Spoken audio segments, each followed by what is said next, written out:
and talk about Klay Thompson and his signing with the Dallas Mavericks. So, where to start? Okay, so there we go. Just put up the image. Here we have an image. Klay Thompson, Kyrie Irving. They have history of playing with each other. They played on the exact same Olympic roster, and they ended up winning the gold medal when they teamed up together. Now, obviously, this wasn't just Kyrie and Klay Thompson doing everything. There was so many other players on Team USA that provided and did something to achieve this gold medal. But still, they have experience playing with each other. They've played with each other before, and now they're going to play with each other in a full NBA season on the Dallas Mavericks. And honestly, like as a LeBron fan, and I know there's a bunch of Laker fans out there, I fully expected this to happen. I fully expected Klay Thompson to not sign with the Lakers and just ruin and crush everyone's hopes and dreams, because this is just what happens in the offseason for the Lakers. This always happens. I'm going to talk a little bit about, I'm going to talk more about that, and I'm going to bring it up again in the third segment when I talk about DeMar DeRozan. But every single offseason, the Lakers, they always think they're going to sign every single big time free agent. It happens every single time. And every single time they miss out on every single one of them.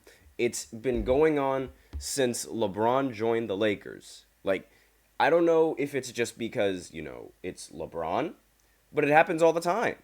And I was not shocked at all. Everyone else, like all the other people that I talked to that were LeBron fans and Laker fans, every single one of them was shocked. But me, I wasn't. I fully saw this happening because it's the Lakers. Like, as much as I like LeBron and as much as I like Anthony Davis, they are very, very stress-inducing to play with. It happens every single time. The second you mess up, all eyes are going to be on you. And no, that's not a Tupac reference. It doesn't matter, like, whether you are playing on the Lakers or whether you are playing on Cleveland or whether you're playing on Portland. If LeBron is on that team, you are going to be scapegoated 9 out of 10 times, assuming LeBron doesn't play bad, which he never does. Let's be real here. The one time that at the top of my head that I can remember LeBron legitimately playing bad was in 2011, and that was so many years ago. So many years ago. It's so crazy that people still bring up that performance to this day. It baffles me. But aside from that, I mean, Klay Thompson and this deal. I should really talk a little bit more about Klay Thompson. I apologize for that, going on, a little LeBron rant. Oops, my bad. So, Klay Thompson, he signs a contract that is worth $50 million for 3 years. And let's see, just reading the... Apparently, this is also supposed to be a sign and trade, which includes, like, they're still working out the deals. Like, the Warriors haven't agreed on any Klay Thompson sign and trade to Dallas at this point, but it could still happen. And I believe that one of the players that was implemented in the sign and trade was also Josh Green. They're planning to send Josh Green to Charlotte as part of that deal, but the big fish in the sea, the big deal in this was Klay Thompson. And acquiring Klay Thompson, like, by the Dallas Mavericks. This is the second time in recent NBA history that the Dallas Mavericks ended up taking a big-time free agent from the Lakers. Ironically, if you guys remember from last year, or not, 2 years ago, pardon me, Kyrie Irving was expected to be a free agent, and the Lakers were expected to get Kyrie Irving, but then out of nowhere, the Dallas Mavericks got him in a trade, I believe, and then they ended up signing him again, and now he is on Dallas. And something in my eye, Jesus. But I wasn't expecting that the Dallas Mavericks were going to be this good with Kyrie Irving. I genuinely didn't. I mean, I know Luka Doncic is a baller. Like, he's just the second coming of LeBron, minus the defense. But he plays phenomenally well. And Kyrie Irving, while he didn't play well in the finals, he still could he still could perform well. Like, maybe if they go to the finals again, maybe he won't have that same kind of performance. One thing that I will say, however, is that it seems that every single postseason that Kyrie has been a part of without LeBron James has ended in failure. And I obviously my feelings with Kyrie are a little bit mixed. I mean, because when he was on the Brooklyn Nets, he backstabbed us. I am sorry to say, but he completely ruined the franchise with requesting that trade. And I disliked him. Like, personally, I've disliked him. However, as the years progressed, I've seen that he isn't really causing the same off-court drama that he always caused when he was on the Nets. Because if you remember, when he was with his time in Brooklyn, he didn't want to do all sorts of things. He didn't want to take the vaccine. He didn't want to play a certain amount of games. There were times where he would just sit out.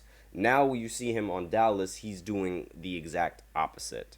So this could be a really good fit with Klay Thompson. I mean, playing with Kyrie Irving, it's like a full circle moment for them, because if you guys remember, previous years ago, Klay Thompson, when he was on the Warriors, and Kyrie Irving when he was on the Cavs, they matched up against each other in the finals. And technically, I have them as 1-1. Kyrie didn't play in 2015, so it's unfair to really say that he lost that series against Klay Thompson. Then they came back in 2016, and then they lost to the ridiculously stacked Golden State Warriors in 2017. So it's a full circle moment for these two. And it's really unfortunate that this is how the Splash Brothers dynasty has to end, simply because the Warriors couldn't find an agreement on the amount of money that they should be giving Klay Thompson. It's really unfortunate. And there were some people, Shannon Sharpe, he believed that the Golden State Warriors already gave him the money when he was injured, because he did sign a huge contract with the Golden State Warriors, and then once he signed that contract, he ended up getting injured while trying to rehab from his injury, which just added on to that. So I can understand that perspective from Shannon, but at the same time, no, I don't, because Klay Thompson still demands the respect from the organization, and the fact that he has 4 championships to his name should automatically, give him all of that money. However, with the new NBA clause and the new rule with the second apron, the Golden State Warriors probably didn't want to put themselves in that type of situation. Now, it's really sad because, the Splash Brothers, while I couldn't stand it that LeBron constantly kept losing to them and how stacked the team was, those guys were insane together. They were lethal shooters. They are lethal shooters, and you can't leave any of them open. You could not leave any of those guys, Steph Curry or Klay Thompson, you could not leave them open for a second. Otherwise, they are going to burn you with the three-pointers. And it was, while I couldn't stand the fact that LeBron was losing to them all the time, it still shouldn't take away from their greatness. And I understand there's a bunch of naysayers on the media saying, oh, Klay Thompson went 0 for 10 in an elimination game. Like, that was one game. That's not going to define his legacy as a Splash Brother. And while that performance is going to stain and tarnish his legacy, because there's going to be people all over saying, oh, but he went 0 for 10 in an elimination game. Oh, but he went 0 for 10 in an elimination game. Well, what about when he played in Game 6 and hit all of the threes? Every single one of them. I remember watching that game. He hit all of the threes.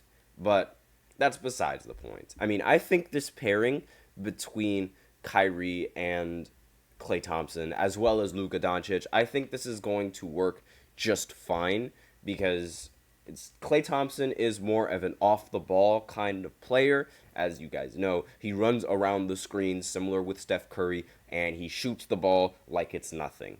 And really, that's going to be the set offense that the Dallas Mavericks are going to start running with him. Makes total sense. While Kyrie and Luka Doncic have the ball in their hands all the time, Klay Thompson is going to be the one shooting the lights out.